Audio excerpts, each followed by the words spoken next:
Welcome, my friends. Tonight I'll be reading A Proper Princess. Of course, this is Princess Jasmine,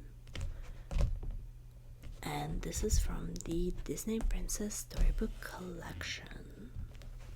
I hope you enjoy this story, and let's get started.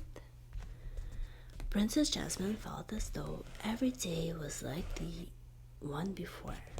Her time was spent inside the palace or out in the royal gardens with her only friend Raja. Jasmine often wondered what life was like beyond the palace walls. One day, Jasmine saw Jafar take a bunch of envelopes from her father.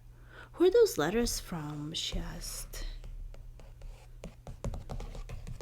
Jafar stepped forward. "Silly complaints from the people," he said. "Pure nonsense." "Nonsense," squawked Iago. Jasmine asked to read the letters, but the Sultan refused to let her. This was nothing for a princess to worry about.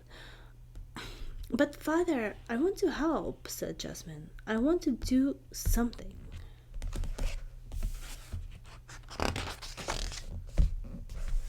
"Your job is to be a proper princess," he said, ushering her out to the garden. "Just enjoy it." He smiled and headed back to work. Raja followed Jasmine as she paced. "A proper princess?" she repeated. "A proper princess should have responsibilities." Raja tried to comfort her. First, he nuzzled her head against her arm, but his head. He nuzzled his head against her arm, but that didn't seem to help. Then Raja let out a low growl, but Jasmine still didn't notice him. Finally, Raja planted himself right in front of her. That's when Jasmine noticed something in his mouth. It was one of the letters.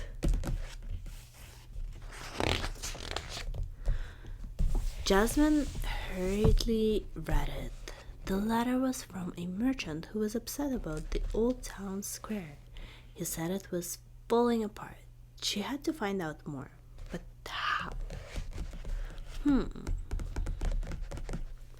Jasmine would have to see over the palace wall.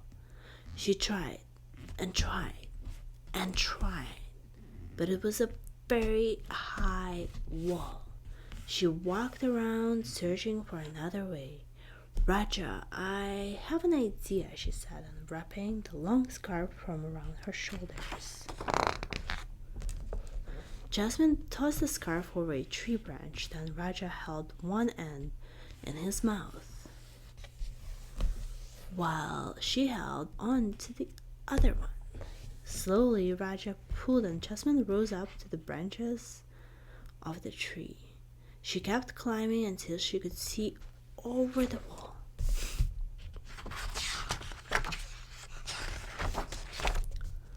And there was the old town square. Jasmine saw that it was in need of repair, so she quickly thought of a plan.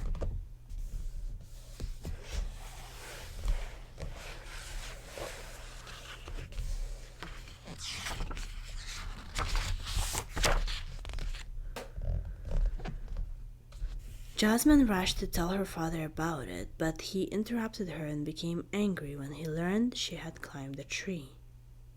"This is not proper behavior," he scolded. Jasmine wouldn't give up. "Most of those letters are surely about the square," she said, picking up another one from her desk.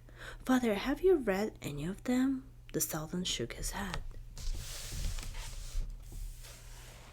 Jasmine described what she'd seen and told him about her idea. "What Agrabah really needs is a new marketplace." "With what funds?" Jafar hissed as he slithered through the doorway. Jasmine knew in her heart that Jafar did not care about the people. "I will fund it," she said boldly. "I will happily offer my jewels for such an important project." Jafar chuckled. "Proper princesses do not give up their jewels." The Sultan quieted Jafar. "A central marketplace in Agrabah," he said, looking at his daughter with pride. Yes! From then on, the Sultan gave Jasmine the responsibility of reading the letters, but she also had many thank you letters to read.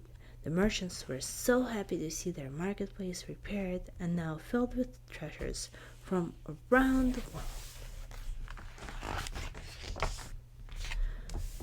Jasmine was happy to see it too. Climbing the tree to watch the marketplace in action always made her feel closer to her people, but most of all, she finally felt like a proper princess. Thank you, my friends, for listening to tonight's story. I hope you have a great night, and I will see you tomorrow. Bisous!